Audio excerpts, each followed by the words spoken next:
Hello students, today we will discuss our next topic beta methods of preparation of aldehyde and ketone. In the previous video beta ਅਸੀਂ discuss ਕੀਤਾ ਸੀਗਾ introduction, nomenclature and isomerism of aldehyde and ketone, and in this today's lecture ਅਸੀਂ discuss ਕਰਾਂਗੇ कुछ common methods है साडे कोल जिहदे through असी एल्डिहाइड और कीटोन दोनों ही प्रिपेयर कर सकते हैं। ठीक है, सो फर्स्टली असी कॉमन मैथड्स डिस्कस करांगे preparation of aldehyde and ketone. उस तो बाद कुछ इस तरह के मैथड्स हैगे जिहदे विच असी पहला एल्डिहाइड से सिर्फ प्रिपेयर कर सकते हैं और कुछ मैथड्स इस तरह के हैगे जिहदे तो असी सिर्फ कीटोन ही प्रिपेयर कर सकते हैं।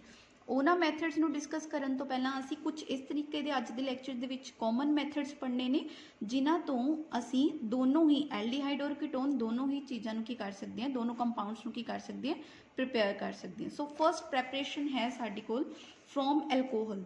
ਐਲਕੋਹਲ ਦੇ ਥਰੂ ਅਸੀਂ ਐਲਡੀਹਾਈਡ ਔਰ ਕੀਟੋਨ दोनों ही कंपाउंड्स ਨੂੰ प्रिपेयर कर सकते हैं। अल्कोहल ਦੇ अंडर ਅਸੀਂ दो केसिस पढ़ने हैं। बाय ऑक्सीडेशन डिस्कस करांगे ਅਸੀਂ by oxidation, and second one is the by catalytic dehydrogenation of alcohol। ठीक है, सो फर्स्टली असी पढ़ते हैं कि असी अल्कोहल्स तो एल्डिहाइड और कीटोन किस तरह प्रिपेयर कर सकते हैं। First by oxidation. ਅਸੀਂ ਬੇਟਾ ਜਦੋਂ ਅਲਕੋਹਲ ਦੀਆਂ ਪ੍ਰੋਪਰਟੀਜ਼ ਡਿਸਕਸ ਕੀਤੀਆਂ ਸੀ ਉਹਦੇ ਵਿੱਚ ਅਸੀਂ ਪੜ੍ਹਿਆ ਸੀਗਾ ਕਿ ਪ੍ਰਾਇਮਰੀ ਅਲਕੋਹਲਸ ਤੋਂ ਸਾਨੂੰ ਐਲਡੀਹਾਈਡ ਮਿਲਦਾ ਔਰ ਸੈਕੰਡਰੀ ਅਲਕੋਹਲਸ ਤੋਂ ਸਾਨੂੰ ਕੀ ਮਿਲਦਾ, ਕੀਟੋਨ ਮਿਲਦਾ। ਹੁਣ ਦੇਖੋ ਪ੍ਰਾਇਮਰੀ ਅਲਕੋਹਲ ਦੀ ਜਦੋਂ ਅਸੀਂ ਆਕਸੀਡੇਸ਼ਨ ਕਰਵਾਉਣੀ ਹੈ, ਆਕਸੀਡੇਸ਼ਨ ਕਿਹਦੇ ਥਰੂ ਹੋਏਗੀ, ਆਕਸੀਡਾਈਜ਼ਿੰਗ ਏਜੰਟਸ ਜਿਹੜੇ ਮੇਨ ਸਾਡੇ ਕੋਲ ਆਕਸੀਡਾਈਜ਼ਿੰਗ ਏਜੰਟ ਇਸ ਪਰਪਸ ਵਾਸਤੇ ਯੂਜ਼ ਕੀਤੇ ਜਾਂਦੇ ਹੈ that is the K2Cr2O7 KMNO4 ਜਾਂ ਫਿਰ ਸਾਡੇ ਕੋਲ ਆਏਗਾ third one is the chromium oxide. ठीक है, इन्हां तिन्नां दे विच्चों K2Cr2O7 KMNO4 या क्रोमियम ऑक्साइड इन्हां तिन्नां चों कोई भी असीं यूज़ कर सकते हैं इन the presence of the H2SO4। Firstly जो प्राइमरी अल्कोहल की ऑक्सीडेशन होएगी तो की बनेगा साडे कोल एल्डिहाइड होएगा। ठीक है, ये हाइड्रोजन रिमूव हो जाएगा ना जिहड़ा अल्फा कार्बन के उपर हैगा। ठीक है, सो ये वाला हाइड्रोजन खत्म हो जाएगा, कि बन जाएगा RCHO बनेगा which means the aldehyde and water molecule by product निकल जाएगा। और इसी तरह देखो प्राइमरी अल्कोहल की एग्जाम्पल है साडे कोल इथेनॉल। इथेनॉल की ऑक्सीडेशन की in the presence of oxidising agent K2Cr2O7 and in the presence of H2SO4 we prepared ethanol. Ethanol तो की बनेगा, इथेनॉल बनेगा और वाटर मॉलिक्यूल रिलीज हो जाएगा। इसी तरह ही प्रोपेनॉल तो की बनेगा, प्रोपेनॉल बनेगा। सो ये असी तीन मैथड्स जिहड़े तीन एग्जाम्पल्स पढ़िया ने वो किहदे अंडर आउणगीआं, बाय ऑक्सीडेशन जिहदे विच असी अल्कोहल तो की प्रिपेयर करते पे हैं, एल्डिहाइड प्रिपेयर करते पे हैं। इसी तरह ही बेटा अगर साडे कोल बेंजाइल अल्कोहल होए, बेंजाइल अल्कोहल का फॉर्मूला बेंजीन रिंग के उपर क्या आएगा, CH2OH। ਉਹਦੀ ऑक्सीडेशन करांगे असी इन the presence of K2Cr2O7 and H2SO4 ये वाला हाइड्रोजन रिलीज हो जाएगा और की मिलेगा सानू CHO। बेंजीन रिंग के उपर जो CHO कंपाउंड लगता है तो उन्होंने की कहने असी बेंजल्डिहाइड। ठीक है, सो एक चीज़ तुसी याद रखनी है कि जेड़ा असी मैथड्स पीछे पढ़े हैं कि जो असी ऑक्सीडेशन करते हैं अल्कोहल की साडे कोल एल्डिहाइड बनते पे ने, बट जेड़ा एल्डिहाइड है वो रेडिली ऑक्सीडाइज कर दिंदा फरदर यदि ऑक्सीडेशन हो जाती है अगर इनू असी पिया रहिंदी है तो की बना देंदी है, कार्बोक्सिलिक एसिड बना देंदी है। इस चीज़ को प्रिवेंट करने वास्ते सानू इहदी फरदर ऑक्सीडेशन रोकनी पेगी ताकि एल्डिहाइड तो कार्बोक्सिलिक एसिड ना बन सके। और उस परपस वास्ते असी जिस कंपाउंड नू यूज़ करते हैं दैट इज़ द PCC का बेटा फुल फॉर्म है साडे कोल pyridinium chlorochromate and its formula is the C5H5NH plus CrO3Cl negative. ठीक है, PCC असी इनू कोरिज रिएजेंट भी कह दिंने हैं। PCC का बेटा काम की हैगा वै, देखो सपोज साडे कोल हैप्टेनॉल है, हैप्टेनॉल की है, अल्कोहल है, अल्कोहल की ऑक्सीडेशन करवाई तो की बन गया साडे कोल एल्डिहाइड बन गया। हुण जदों असी ऑक्सीडेशन करवा रहे हैं इन the presence of the PCC दे विच जदों ऑक्सीडेशन हो रही है हैप्टेनॉल की, उस तो बाद जिहड़ी साडे कोल एल्डिहाइड बनदी है फरदर ये वाली एल्डिहाइड अगों फरदर ऑक्सीडेशन करके कार्बोक्सिलिक एसिड दे विच कन्वर्ट नहीं होएगी। ठीक है, सो बहुत इंपॉर्टेंट एक नंबर का क्वेश्चन पूछा जाता समटाइम्स कि किहड़ा इस तरह का रिएजेंट हैगा जिन्हों यूज़ करन दे नाल एल्डिहाइड की ऑक्सीडेशन असी रोक सकते हैं। तो आंसर क्या आएगा वह Corey's reagent and its formula is the C5H5NH plus CrO3Cl negative. Okay, next ਹੈ ਕੀਟੋਨ। ਕੀਟੋਨ ਅਸੀਂ ਪ੍ਰਿਪੇਅਰ ਕੀਤਾ, ਫਸਟ ਅਸੀਂ ਪ੍ਰਿਪੇਅਰ ਕੀਤਾ ਐਲਕੋਹਲ ਤੋਂ ਅਸੀਂ ਐਲਡੀਹਾਈਡ ਪ੍ਰਿਪੇਅਰ ਕੀਤਾ। ਹੁਣ ਅਸੀਂ ਨੈਕਸਟ ਕੀ ਪੜ੍ਹਨਾ ਹੈ, ਕੀਟੋਨ ਤੋਂ ਅਸੀਂ ਐਲਡੀਹਾਈਡ ਕਿਸ ਤਰ੍ਹਾਂ ਪ੍ਰਿਪੇਅਰ ਕਰ ਸਕਦੇ ਹਾਂ। Ketones can be prepared by the oxidation of the secondary alcohol. Secondary alcohol ਦੇਖੋ ਸਾਡੇ ਕੋਲ CH ਦੇ ਦੋਨੋਂ ਸਾਈਡ ਤੇ ਅਲਕਾइल ग्रुप है, इट मीनस ਕਿਹੜਾ ਅਲਕੋਹਲ ਹੈ ਸਾਡੇ ਕੋਲ, ਸੈਕੰਡਰੀ ਅਲਕੋਹਲ ਹੈ। ਇਹਦੀ ਜਦੋਂ ਅਸੀਂ ਆਕਸੀਡੇਸ਼ਨ ਕਰਾਂਗੇ ਤੇ ਕੀ ਬਣੇਗਾ ਸਾਡੇ ਕੋਲ, ਇਹ ਵਾਲਾ ਹਾਈਡਰੋਜਨ ਨਿਕਲ ਜਾਏਗਾ, H2 ਨਿਕਲ ਜਾਏਗਾ, और ये वाला बॉन्ड ये वाला H2 निकल जाएगा और इतने की बन जाएगा साढ़े कोल C double bond O group लग जाएगा। एंड प्रोपेन टू ओल तो की बन जाएगा साढ़े कोल प्रोपेनोन बन जाएगा which is the ketone. Okay, so next बेटा एक होर इंपॉर्टेंट क्वेश्चन है जोन्स ऑक्सीडेशन। समटाइम्स पूछ लेंगे जोन्स रीएजेंट की होंगे है। जोन्स ऑक्सीडेशन असी उदों यूज़ करते ਜਾਂ जोन्स रीएजेंट असी वो केसिस ਦੇ ਵਿੱਚ यूज़ करते ਜਿਹੜੇ ਸਾਡੇ ਕੋਲ ਅਲਾइल ਅਲਕੋਹਲਸ ਹੋਣ। ਜਦੋਂ ਅਲਾइल ਅਲਕੋਹਲਸ ਨੂੰ ਅਸੀਂ ਐਲਡੀਹਾਈਡ ਦੇ ਵਿੱਚ ਕਨਵਰਟ ਕਰਨਾ ਹੁੰਦਾ ਹੈ ਉਸ ਟਾਈਮ ਤੇ ਅਸੀਂ ਕਿਹਨੂੰ ਯੂਜ਼ ਕਰਦੇ ਹਾਂ, ਜੋਨਸ ਰੀਏਜੈਂਟ ਨੂੰ ਯੂਜ਼ ਕਰਦੇ ਹਾਂ। ਨਾਓ ਅਲਾइल ਅਲਕੋਹਲਸ ਆਲਰੇਡੀ ਤੁਸੀਂ ਪੜ੍ਹੇ ਹੋਏ ਹੈ ਕੀ ਹੁੰਦਾ ਹੈ। ਅਲਾइल ਅਲਕੋਹਲਸ ਬੇਟਾ ਉਹ ਵਾਲੇ ਅਲਕੋਹਲਸ ਹੁੰਦੇ ਨੇ ਜਦੋਂ ਜਿਹੜੇ ਕਾਰਬਨ ਦੇ ਨਾਲ OH ਗਰੁੱਪ ਲੱਗਾ ਹੁੰਦਾ, ਸਾਡਾ ਫੰਕਸ਼ਨਲ ਗਰੁੱਪ ਲੱਗਾ ਹੁੰਦਾ, ਉਸ ਕਾਰਬਨ ਦੇ ਨਾਲ ਵਾਲੇ ਕਾਰਬਨ ਦੇ ਨਾਲ ਜਦੋਂ ਡਬਲ ਬੌਂਡ ਆ ਜਾਂਦਾ ਉਸ ਕੰਪਾਊਂਡਸ ਨੂੰ ਅਸੀਂ ਕੀ ਕਹਿ ਦਿੰਦੇ ਹਾਂ, ਅਲਾइल ਅਲਕੋਹਲ ਕਹਿ ਦਿੰਦੇ ਹਾਂ। ਅਲਾइल ਅਲਕੋਹਲ ਨੂੰ ਅਸੀਂ ਆਕਸੀਡੇਸ਼ਨ ਕਰਾਂਗੇ ਕਿਹਦੇ ਥਰੂ ਕਰਾਂਗੇ, CrO3 H2SO4 CH3 CO CH3 ਇਹ ਸਾਰਾ ਮਿਲ ਕੇ ਕੀ ਬਣਦਾ ਸਾਡੇ ਕੋਲ ਜੋਨਸ ਰੀਏਜੈਂਟ ਬਣਦਾ। ਇਹਦੀ ਆਕਸੀਡੇਸ਼ਨ ਦੇ ਥਰੂ ਸਾਡੇ ਕੋਲ ਕੀ ਆਏਗਾ, ਐਲਡੀਹਾਈਡ ਆਏਗਾ। ਕਿਹੜਾ ਐਲਡੀਹਾਈਡ ਆਏਗਾ, ਜਿਹਦੇ ਕੋਲ ਡਬਲ ਬੌਂਡ ਹੋਏਗਾ। ਠੀਕ ਹੈ, so the use of the Jones reagent in aqueous acetone is usually called the Jones oxidation ਕਹਿ ਦਿੰਦੇ ਆ ਇਹਨੂੰ। ਐਂਡ ਇਹਦਾ यूज़ इस करके किया जाता कि इन्हें डबल बॉन्ड में कोई भी इफेक्ट नहीं करना मॉलिक्यूल दे विच। ठीक है, सो ये फर्स्ट मैथड हो गया साडा फ्रॉम एल्कोहल तो असी एल्डिहाइड भी बना लिया और एल्कोहल तो असी की बना लिया, कीटोन भी बना लिया। नैक्सट मैथड है preparation of aldehyde and ketone का।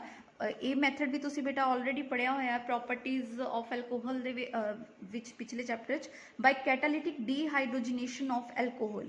डीहाइड्रोजनेशन का मतलब होंदा बेटा removal of the hydrogen molecule. ठीक है, सो फर्स्ट प्राइमरी अल्कोहल नूं असीं किहदे च कन्वर्ट कर सकते हैं, एल्डिहाइड दे विच कन्वर्ट कर सकते हैं। किस तरह देखो, ये साडे कोल प्राइमरी अल्कोहल है, इहदे विच जदों असीं हाइड्रोजन नूं रिमूव कर देवांगे तो जदों हाइड्रोजन इत्थों निकलेगा तो अपने इलैक्ट्रॉन किहनूं दे के जाएगा, इस कार्बन नूं दे के जाएगा, ये वाला बॉन्ड इत्थे मूव करेगा तो की बन गया RC double bond OH। And RC double bond OH नूं असीं RCHO भी लिख सकते हैं एंड RCHO की हो गया साढ़े कोल एल्डिहाइड हो गया। सो एल्डिहाइड असी किहदे थ्रू प्रिपेयर किया, primary alcohol by catalytic dehydrogenation of the alcohol. Example देखो, इथाइल अल्कोहल है in the presence of copper and 573 kelvin. जो कॉपर की प्रेजेंस होएगी 573 कैल्विन ते की पता लगेगा सानू कि असी किस चीज़ यूज़ करते पे हैं, कैटालिटिक कैटालिस्ट की प्रेजेंस दे विच डीहाइड्रोजनेशन करवानी है अल्कोहल की। एंड जो कैटालिटिक डीहाइड्रोजनेशन होंदी है अल्कोहल की in the presence of the 573 kelvin तो ये वाला हाइड्रोजन रिमूव हो जाएगा। डीहाइड्रोजनेशन मतलब रिमूवल ऑफ द हाइड्रोजन। की बनेगा साढ़े कोल इथाइल अल्कोहल तो की बनेगा इथेनॉल बन जाएगा।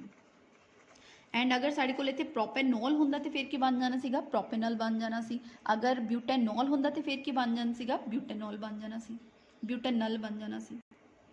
वो तो सी बेटा प्राइमरी अल्कोहल तो असी एल्डिहाइड बना लैंने हैं।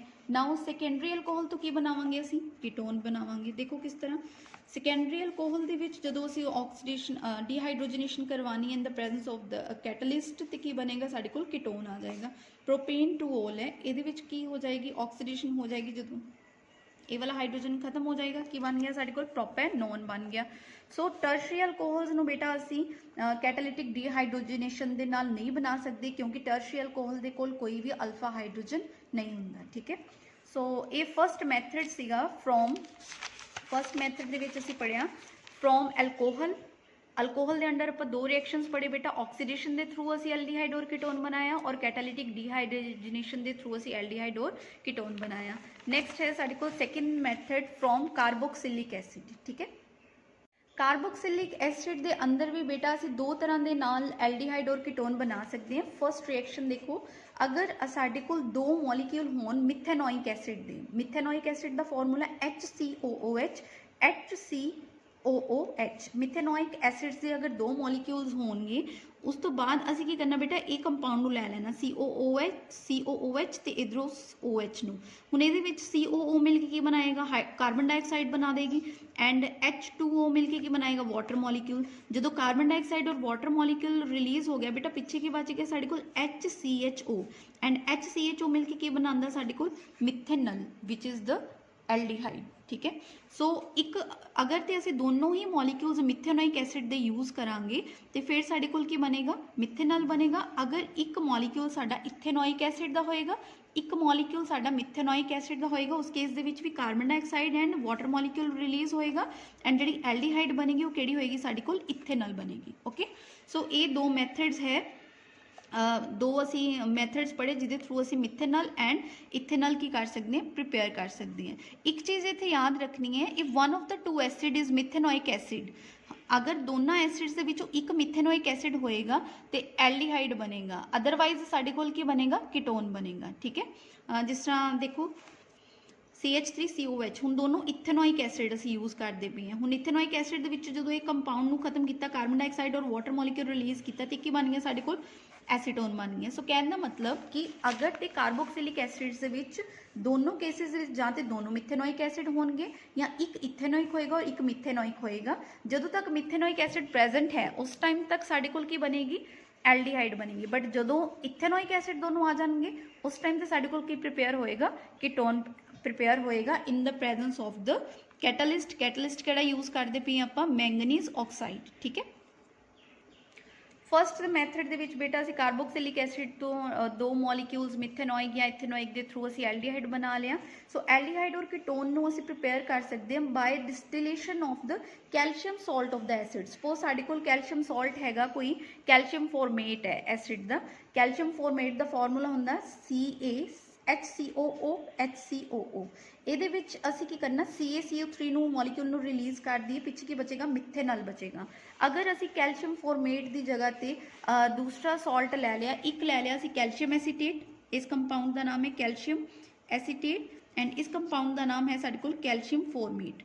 एक कैल्शियम एसीटेट ले लिया कैल्शियम फॉर्मेट ले लिया साडे कोल दो मॉलीक्यूल्स किहदे आउणगे इथेनल दे आएंगे एक दो मॉलीक्यूल्स के आएंगे कैल्शियम कार्बोनेट दे आएंगे। ठीक है सो बड़ा सिंपल जो रिएक्शन है जिसके थ्रू असी की प्रिपेयर कर सकते हैं एल्डिहाइड्स। थर्ड मैथड है preparation the from hydrocarbons. Hydrocarbons बेटा असी हाइड्रोकार्बन के अंदर 3-4 मैथड्स डिस्कस करने हैं जिन्हों के थ्रू असी एल्डिहाइड बना सकते हैं। फर्स्ट मैथड हैगा by the hydration of alkynes.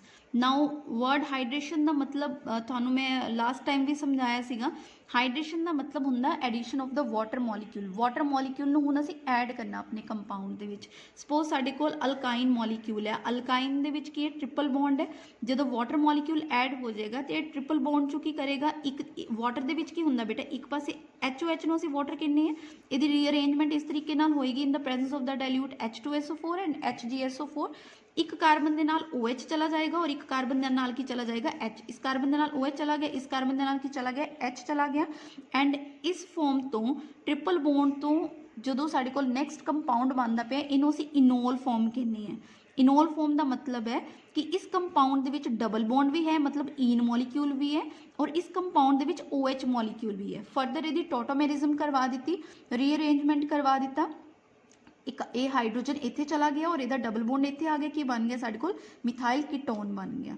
इसी तरह इनू असीं एक एग्जाम्पल के थ्रू समझते हैं we have the alkyne molecule alkyne नूं वाटर दे नाल बेटा रिएक्ट करांगे की बनेगा वाटर HOH HOH OH इस कार्बन के नाल चला गया H इस कार्बन के नाल चला गया ये की बन गया विनाइल एल्कोहल। इहदी टॉटोमेरिज्म की बन गया फिर इस केस दे विच रीअरेंजमेंट हुई ए वाला हाइड्रोजन इत्थे आ जाएगा और ए वाला बॉन्ड इत्थे मूव कर जाएगा कि बन गया साडे कोल CH3CHO which is an aldehyde. एक चीज़ याद रखनी है कि असी हाइड्रेशन ऑफ अल्काइन के थ्रू फॉर्मैल्डिहाइड नहीं प्रिपेयर कर सकते असी किस चीज़ प्रिपेयर कर सकते हैं एसिटल्डिहाइड प्रिपेयर कर सकते हैं। ओके फ्रॉम हाइड्रोकार्बन्स दे विच बेटा साडे कोल सेकेंड मैथड है by the hydroboration oxidation reaction. हुण हाइड्रोबोरेशन का मतलब हुंदा असी बोरेन नूं डाईबोरेन नूं ऐड करना हुंदा अल्काइन कंपाउंड दे विच B2H6 नूं जदों असी ऐड करांगे इन the presence of the THF की प्रोडक्ट बनेगा साढ़े कोल RCH। हुण इहदे विच BH3 मॉलीक्यूल नूं असीं ऐड करना, ठीक है। BH3 नूं जदों असीं ऐड करांगे, एक H इत्थे चला जाएगा और 2H BH3 इस कंपाउंड दे नाल आ जाणगे। ये जिहड़ा कंपाउंड बनेगा ये थोड़ा अनस्टेबल जिहा कंपाउंड होएगा in the presence of H2O2 and OH negative alcohol की प्रेजेंस दे विच की होएगा, इनोल फॉर्म दे विच कन्वर्ट होएगा। And we know that enol की फर्दर टोटोमेरिज्म होएगी, रीअरेंजमेंट होएगी तो उहदे तो की बन जाएगा साडे कोल एल्डिहाइड बन जाएगा। इसी तरह ही ਅਸੀਂ ਇਹਨੂੰ ਸਮਝ ਸਕਦੇ ਹਾਂ ब्यूट टू आइन ਦੀ ਜਦੋਂ ਅਸੀਂ ਹਾਈਡਰੋਬੋਰੇਸ਼ਨ ਕੀਤੀ ਹੈ, ਪਹਿਲਾਂ ਸਾਡੇ ਕੋਲ ਵਿਨਾइल बोरेन कंपाउंड बनेगा। विनाइल बोरेन कंपाउंड बनिया, विनाइल बोरेन बनन तो बाद फिर साडे कोल की आएगा इनोल फॉर्म आ जाएगी ਇਹਦੀ, और इनोल फॉर्म की रीअरेंजमेंट तो बाद की आएगा साडे कोल कीटोन आ जाएगा, ठीक है। सो ये सैकेंड मैथड सीगा फ्रॉम हाइड्रोबोरेशन फ्रॉम हाइड्रोकार्बन का। नैक्सट मैथड आ गया बेटा साडे कोल by ozonolysis of alkenes. Ozonolysis असी लास्ट क्लास दे विच भी पढ़िया, +1 दे विच भी पढ़िया बड़े अच्छे तरीके दे नाल। ओजोनोलिसिस मतलब असी ओजोन कंपाउंड नूं की करना, ऐड करवाना। डबल बॉन्ड एल्कीन दे विच जदों असी ओजोन नूं ऐड करवाने हैं बेटा, साडे कोल जिहड़ा प्रोडक्ट आंदा दैट इज़ द ओजोनाइड। ये ओजोनाइड कंपाउंड बन जाता। ओजोनाइड की जदों बेटा असी ब्रेकिंग करांगे, देखो ए वाला बॉन्ड सी कार्बन ऑक्सीजन दे विच बॉन्ड, 2 ऑक्सीजन वाला बॉन्ड, कार्बन ऑक्सीजन वाला बॉन्ड, कार्बन ऑक्सीजन वाला बॉन्ड। इस बॉन्ड की जो ब्रेकिंग होएगी इस तरीके दे नाल, ये बॉन्ड की हैगा साडे कोल, इहदा एक इलैक्ट्रॉन इस साइड वाल चला जाएगा और एक इलैक्ट्रॉन इस साइड वाल चला जाएगा, ठीक है। इसी तरह ही एक एक इलैक्ट्रॉन मिलके इत्थे की बना देंगे, डबल बॉन्ड बना देंगे। 2 साडे कोल कार्बोनिल कंपाउंड्स आ जाने, और ये कार्बोनिल कंपाउंड्स कोई भी हो सकता है, एल्डिहाइड भी हो सकता है या फिर कीटोन भी हो सकता है, और नाल की रिलीज हो जाएगा H2O2। फॉर एग्जाम्पल देखो साडे कोल असीं एग्जाम्पल इत्थे लईए, इत्थे असीं इथीन मॉलीक्यूल की एग्जाम्पल लै लईए। इथीन मॉलीक्यूल दे विच O3 ऐड कीता ते की बन गया CH2 oxygen, CH2 oxygen. इतों compound नूं असीं डिसोसीएट करवा दिता इन the presence of Zn and water molecule, की बनेगा साडे कोल HCHO। हुण इहनूं जदों खोल के लिखीए तो HCH लिख सकते हैं असीं इहनूं इस तरीके नाल। HCHO मॉलीक्यूल्स 2 बन गए साडे कोल, मतलब मिथेनॉल बन गया साडे कोल। मिथेनॉल दे नाल की रिलीज हो जाएगा H2O2 which is the hydrogen peroxide. So next last तो पहला ओजोनोलिसिस ऑफ एल्कीन के थ्रू, तो पहला असी ओजोनोलिसिस ऑफ ब्यूट टू इन की भी पढ़ सकते हैं। जिस तरह ब्यूट टू इन की जो ओजोनोलिसिस असी करांगे तो की बनेगा CH3CH मॉलीक्यूल डिसोसीएट होएगा तो 2 मॉलीक्यूल्स साडे कोल इथेनॉल दे आ जाएंगे, ठीक है। एसीटल्डिहाइड नूं असी किहड़ा कंपाउंड कह दिंदे हैं, इथेनॉल भी कह दिंदे हैं। सो 2 मिथाइल ब्यूट टू इन की भी ऑक्सीडेशन कर सकते हैं असी ओजोन के through, and ethanol and propanone दोनों ही कंपाउंड साडे कोल बन सकते हैं। सो लास्ट कंपाउंड जिहड़ा असीं प्रिपेयर करांगे from the hydrocarbons that is the Wacker's process. Wacker's process दे विच असीं अल्कीन मॉलीक्यूल नूं रिएक्ट करवाने हैं PDCl2 दे नाल, PDCl2 दे नाल, and in the presence of the water molecule and cupric chloride CuCl2 की प्रेजेंस दे विच हीट करांगे इनू, और की मिलेगा सानू एसीटोन मिलेगा, and palladium and HCl molecule release हो जाएगा। सो एल्कीन्स नूं असीं कन्वर्ट कर सकते हैं एल्डिहाइड एंड कीटोन किहड़ी प्रोसैस के थ्रू, बैकर्स प्रोसैस के थ्रू, ठीक है। सो अज के इस वीडियो लैक्चर के अंदर बेटा असीं डिस्कस किए common methods of preparation of aldehyde and ketone. Aldehyde and ketone के असीं 3 बेसिक मैथड पढ़े है। फर्स्ट मैथड असीं डिस्कस किया सीगा फ्रॉम एल्कोहल। अल्कोहल के अंडर असीं 2 मैथड्स पढ़े आ। फर्स्ट सीगा साडे कोल ऑक्सीडेशन। ऑक्सीडेशन प्राइमरी अल्कोहल्स की जो ऑक्सीडेशन होंदी है तो सानू एल्डिहाइड मिलता, सैकेंडरी अल्कोहल की ऑक्सीडेशन होंदी है तो सानू की मिलता, कीटोन मिलता। दैन असीं डिस्कस किए catalytic dehydrogenation. Dehydrogenation मीनस removal of the hydrogen molecule, and catalytic dehydrogenation के अंदर भी असीं यह डिस्कस किया कि प्राइमरी अल्कोहल तो सानू एल्डिहाइड मिलता एंड सैकेंडरी अल्कोहल तो सानू की मिलता, कीटोन मिलता। दैन असीं डिस्कस किया सीगा from carboxylic acid. Carboxylic acid के अंडर असी पहला सिंपल पढ़िया कि जो 2 मिथेनोइक एसिड्स नूं असी रिएक्ट करवाने, या एक इथेनोइक तो एक मिथेनोइक एसिड होएगा, उन्होंने रिएक्ट करवाने तो साडे कोल एल्डिहाइड बनता। बट अगर दोनों ही इथेनोइक साडे कोल कंपाउंड्स होंगे फिर उस टाइम ते की बनेगा, कीटोन प्रिपेयर कर सकते हैं असी। एंड दैन कार्बोक्सिलिक एसिड के अंडर असी पढ़िया सीगा कि असी calcium salts of acids they through भी एल्डिहाइड और कीटोन प्रिपेयर कर सकते हैं। थर्ड मैथड है मेन फ्रॉम हाइड्रोकार्बन। ਇਹਦੇ ਅੰਡਰ ਬੇਟਾ ਅਸੀਂ ਹਾਈਡਰੇਸ਼ਨ ਆਫ ਐਲਕੀਨਸ ਪੜਿਆ। ਹਾਈਡਰੇਸ਼ਨ ਆਫ ਐਲਕੀਨਸ ਦੇ ਅੰਡਰ ਅਸੀਂ ਪਹਿਲਾਂ ਹਾਈਡਰੇਸ਼ਨ ਆਫ ਐਲਕੀਨਸ ਦੇ ਵਿੱਚ ਅਸੀਂ ਡਿਸਕਸ ਕੀਤਾ ਹੈ ਕਿ ਕਿਸ ਤਰ੍ਹਾਂ ਆਪਾਂ ਇਨੋਲ ਫਾਰਮ ਨੂੰ ਜਿਹੜੀ ਅਨਸਟੇਬਲ ਫਾਰਮ ਹੈ ਉਹਨੂੰ ਕਿਸ ਕਨਵਰਟ ਕਰ ਸਕਦੇ ਹਾਂ, ਐਲਡੀਹਾਈਡ ਔਰ ਕੀਟੋਨ ਦੇ ਵਿੱਚ ਕਨਵਰਟ ਕਰ ਸਕਦੇ ਹਾਂ। ਦੈਨ ਅਸੀਂ ਹਾਈਡਰੋਬੋਰੇਸ਼ਨ ਰਿਐਕਸ਼ਨ ਪੜਿਆ। ਦੈਨ ਅਸੀਂ ਓਜ਼ੋਨੋਲਿਸਿਸ ਐਂਡ ਵੇਕਰਸ ਪ੍ਰੋਸੈਸ ਪੜਿਆ। Ozonolysis is very important reaction out of these 4। ਠੀਕ ਹੈ, ਸੋ ਅੱਜ ਵਾਲੇ ਲੈਕਚਰ ਨੂੰ ਧਿਆਨ ਦੇ ਨਾਲ ਦੇਖੋ। In case of any doubt feel free to ask. Thank you.